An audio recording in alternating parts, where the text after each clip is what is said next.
Philippine housing backlog is projected to reach 6.7 million by the year 2022. While the government have projects to address the housing need, it is still not sufficient. Various organizations have taken up the challenge to help and provide housing for low-income families. Our population is growing at a rate of 1.58% per year, and inclusive of this growth is the need for decent, affordable, and resilient housing. My solution focuses with the government and non-government groups involved in addressing the housing backlog, especially on efficiency and resiliency on the choice of materials to be used in house construction. On average, 20 typhoons visit the Philippines every year. After a devastating typhoon, there is a need for housing materials that can be built with minimal to no tools and does not require masonry or carpentry skills, easily transported where roads are not available. Heavy rains in the cities cause flooding, mostly due to plastic waste blocking the waterways. Earthquake, the big one. News about earthquakes are now more highlighted, with our government agencies and NGOs experts are constantly reminding us that the West Valley fault line is overdue and expected to move soon.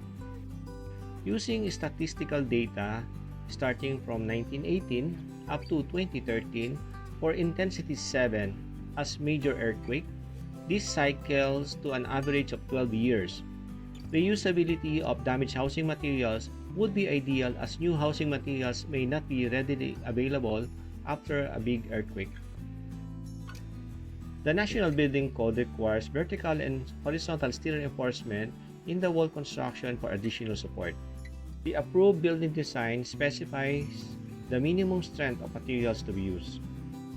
Sometimes we are overwhelmed with what we see, and we ask ourselves, what can we do to make a difference? To make it efficient, we need to simplify the house building process.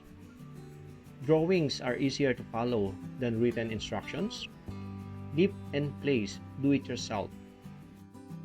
Current construction methodology uses the common hollow blocks, site mix of fresh cement mortar, and skilled mason to lay the hollow blocks. I believe we can do improvements and efficiency with the introduction of dry stacking, interlocking building blocks. Placement of Manila block will be just like a Lego.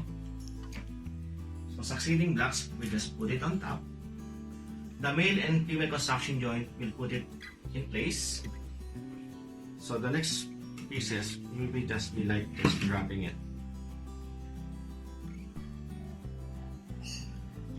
After the foundation has been cured, we will now use one of the horizontal steel reinforcement. We're going to place the Manila block on top of it. And then here on the channel, we're going to place our horizontal bars. If you can notice, it is sufficient to receive two horizontal reinforcement, and then we can now tie these two together.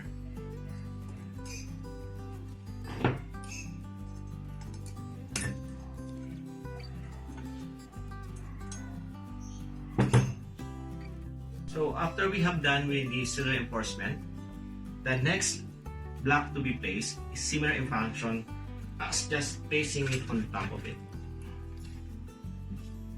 If you can notice, the steel reinforcement will be clear or is not distorted.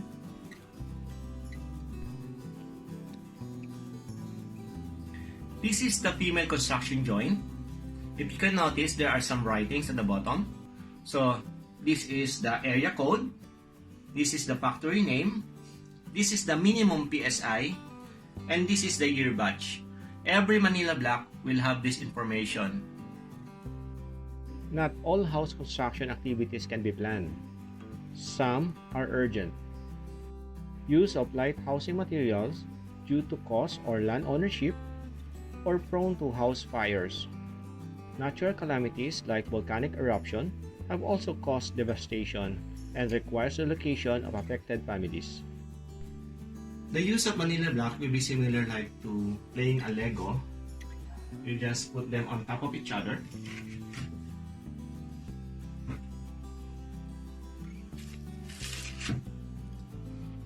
So as you can notice, it will self-support and with its weight, it is stable. Now, if you change your mind, you can just remove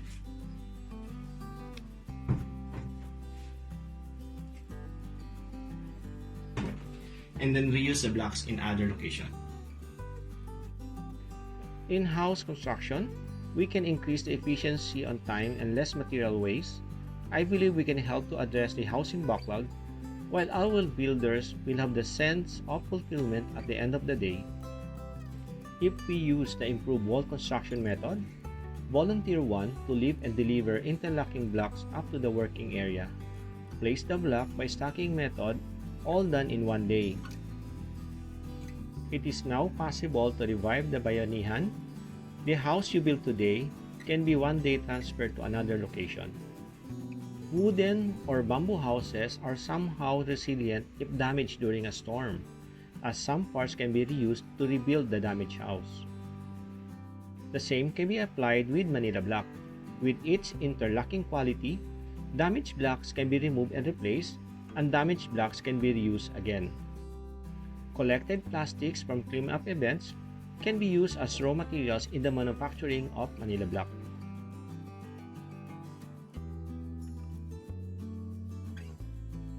ManilaBlock, decent, affordable, resilient housing for every Filipino.